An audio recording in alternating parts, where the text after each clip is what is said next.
The question why and how should ethical understanding, that is the ability to differentiate between what is right and what is wrong, and the ability to analyze and evaluate an issue, decision, or action be taught in schools, may lead one to ask, why not leave families and social groups teach moral values? After all, Australia is a multicultural society. In what way are schools best positioned to teach ethical understanding and or critical thinking? What teaching strategies can I use to fulfill the cross-curricular responsibilities summed up in general capabilities? Which form of ethics, parentism, consequentialism, or virtuousness should I teach? While you ponder on those questions, I would like you to keep a number of international concerns on the back of your mind. How come the world does not seem to be any closer to eradicating inequalities, conflicts, and environmental challenges, despite a number of international treaties? How come America, the richest country, is an epicenter of coronavirus? Why is it that here in Australia, people tend to hide behind culture or diversity when issues of societal or national importance are raised? Irrespective of questions you may have, history has taught us that student or graduate impact on societal development or lack thereof emanates from the nature and quality of education experienced. Hence, Mackey describes schooling as value-laden, shaping students' beliefs and dispositions with ripple effects on society.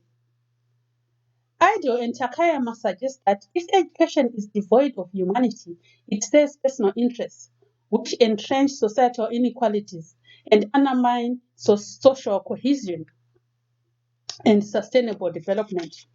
Perennial development challenges within and across countries would be managed better by a rational approach to problem solving.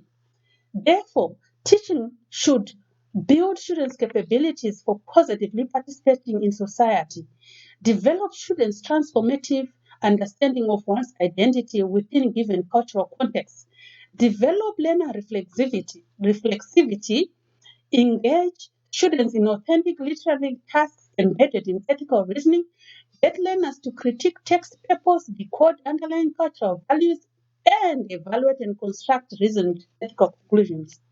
Why is this formal approach important? I was born and raised in rural Zimbabwe, where African culture dictates moral codes, making it easier to pass a moral judgment to fellow citizens. But since arriving in Australia 15 years ago, daily I find myself walking on eggshells. Correcting someone doing something morally wrong is a challenge for me. Why? Ideal contends that it is because relativism predominates everyday interactions. I bet that you, like me, hear whispers. It's the background. People choose to live life the way they want. Can societies develop if we allow relativism or absolutism to reign? Teaching ethical understanding and critical thinking in humanities in my teaching area will position me as a change agent for better futures. I'll adopt holistic, evaluative, epistemological approach grounded in research. Rituals contains that in any multicultural society, perceptions of what is right or wrong is culturally contextual. But to realize better and sustainable futures, students need to develop action research skills and reflexivity and work towards unifying universal truths because relativism or absolutism curtail rationality. For example, politicians compete to undo each other's policies, often for immediate gains. And if the majority of citizenry fails to ethically and critically analyze sources of information, robust democracy is undermined, and so are sustainable futures. Hence, educators, not families or cultural groups, should teach ethics and critical understanding embodied in general capabilities.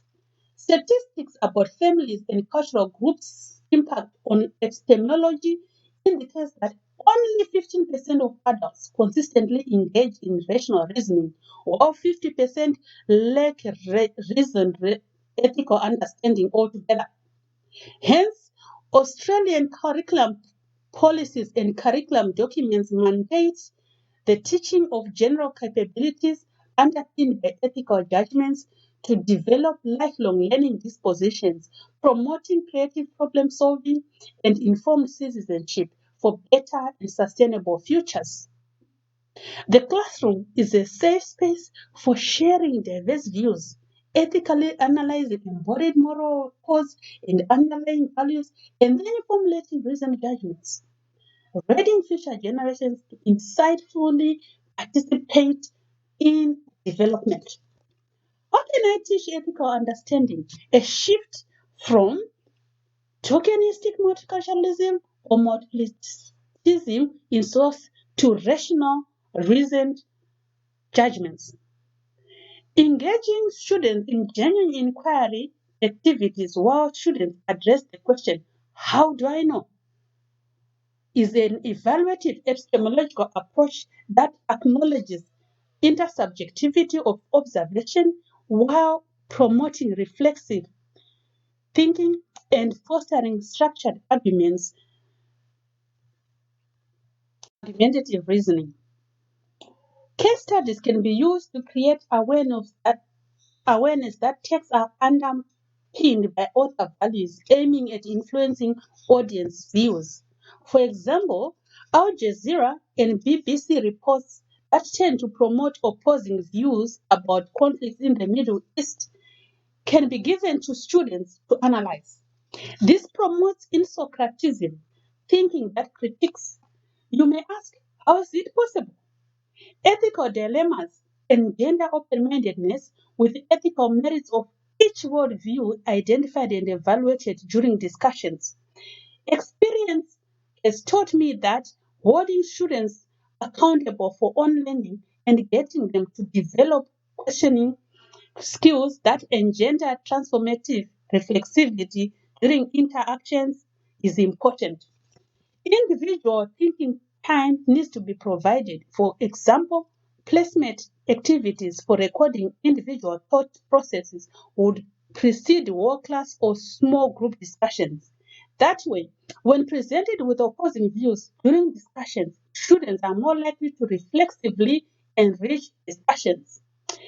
Text biases are identified and an unawareness of questioning the credibility of sources of information is developed.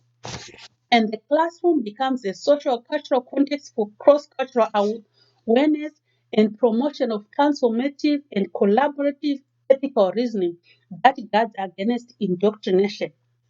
Students learn that effective development occurs when no one is used as a means to an end.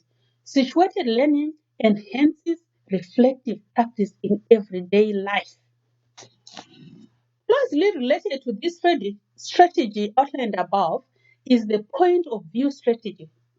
Four corners can be used for students to physically take positions.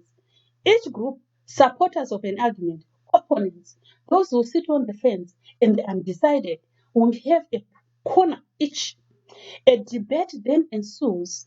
Intermittently, students change positions depending on the unfolding weighted evidence that transforms one's thought processes. Alternatively, an individualized approach to rethinking the past when teaching history can be used. Each student role plays specific significant figures or positions in history. The student writes an expository text outlining reasons, for example, for supporting Hitler's decisions, followed by rebuttal expressing regret.